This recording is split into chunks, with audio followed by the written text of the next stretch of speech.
Zacarias 6.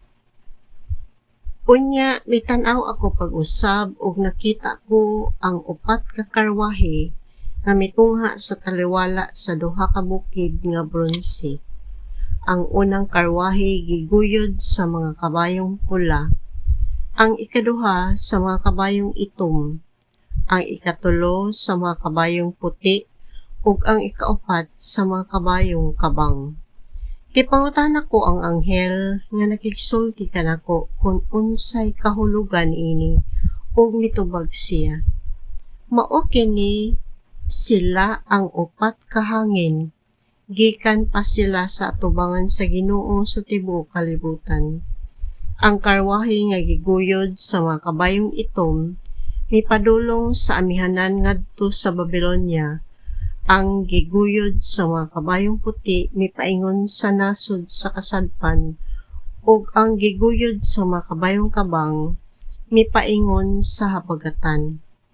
Ang mga kabayo nagpanikad kay buot nang magpatrolya sa kalibutan. Unya miingon ang anghel, "Hala, lakaw o pagpatrolya na kamo." Busa ng lakaw sila. Miingon ang anghel kanako, ang mga karwaheng mipaingon sa amihanan nakapuypoy sa kasuko sa Ginoo. Unya giingnan ako sa Ginoo, kuhaa ang mga halad sa mga bihag nga si Hulday, si Tobias ug si Idaiyas nga nahiuli gikan sa Babilonia.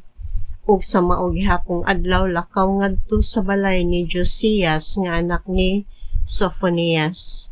Pangayui sila plata ug bulawan ug himua kining korona ug ikorona kini kang Josue, ang pangulong pari nga anak ni Josedek. Inga siya nga mao kini ang giingon sa Ginoo nga labing gamhanan. Ang tawo nga ginganlag ang sanga mulambo sa iyang dapit ug tukuron niya ang templo sa Ginoo.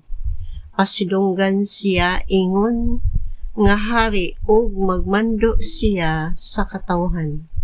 Usa ka pari ang motindog tupad sa iyang trono ug maghiusa sila sa pagtrabaho diha sa kalinaw ug pagdinaitay.